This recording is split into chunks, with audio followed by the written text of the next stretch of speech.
Alright guys, make sure you like, subscribe this video, how to make a whiskey sour quickly. So you need some simple syrup, lemon juice, and an egg, and of course bourbon, or whiskey of your choice.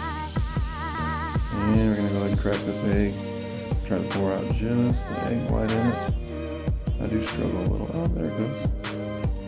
There it goes. Some recipes call for just a quarter amount, but I'm making 2 drinks right now, so almost in there. And boom, that's looking good.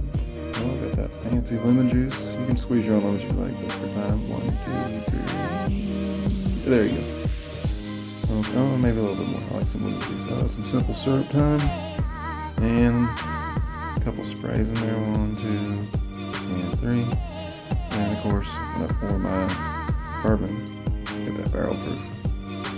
But when I do pour my bourbon, I do like to count to 3. 1, 2, 3.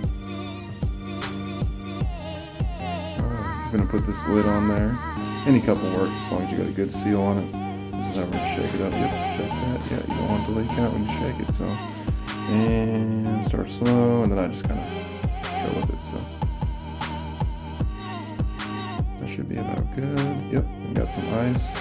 And oh, got one customer already, so let's take care of her real quick. There you go, pup. And let's just go ahead and start pouring this out. Probably should have put them closer together so I didn't spill all over the counter, but hey, you know, sometimes you're just gonna make a mess. I am surprised by the color, but. And what else do I need? Oh, let's get some cherry juice, spice it up a little bit, live a little. These are cocktail cherries if you want to add those to it. Oh, premium. Oh, we're fancy. Alright, let's see how it tastes. That was delicious. Alright guys, remember, like, subscribe please. Thanks.